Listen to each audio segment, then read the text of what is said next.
What do you do to test and treat mold exposure in chronic Lyme and long COVID patients?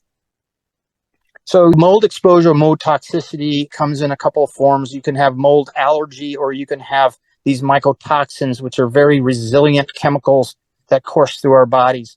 They can be, you can get exposure through like a damaged building, like a water damaged building. You can also get exposure through eating grains, coffee, things, dairy products that have these mycotoxins in them, or mold in them. Like coffee is a big offender. A lot of people don't know this. In America, a lot of the coffee that's allowed into the country is moldy. In Russia, they're very strict about it, more so than in the United States.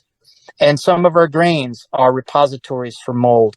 And in the feedlots, if you've got moldy corn and you've got cows, pigs, and chickens eating that, those mycotoxins that those molds produce will be in the meat of those animals, and then we eat the meat, and then that's how we get exposed. So it passes through on the food chain.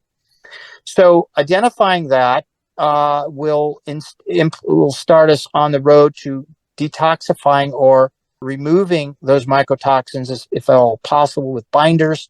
But you got to get the person out from that moldy building.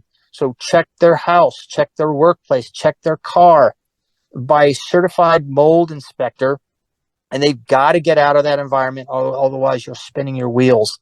You can give them all the binders you want and all the detox protocols you want, but if they get constant re-exposure, you're not solving the problem. EMF is another thing. Electromagnetic radiation or frequency can enhance the mold to release mycotoxins. I think they did an experiment, and I'd have to look at the reference again, but they put a mold on a petri dish under a Faraday cage to isolate it from any EMF. And they measured the amount of mycotoxins.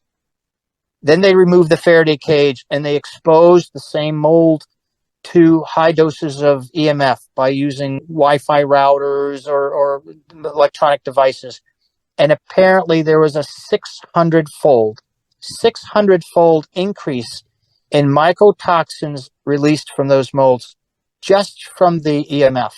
So we know EMF, there are people that are sensitive to EMF, and apparently that enhances the mold. So if you got Lyme and COVID and now mold on top of it, and then you're under a 5G tower for a few hours, well, you could blow up, not in the, I'm saying that figuratively. In other words, you can become a hot mess with all kinds of issues based on that type of exposure.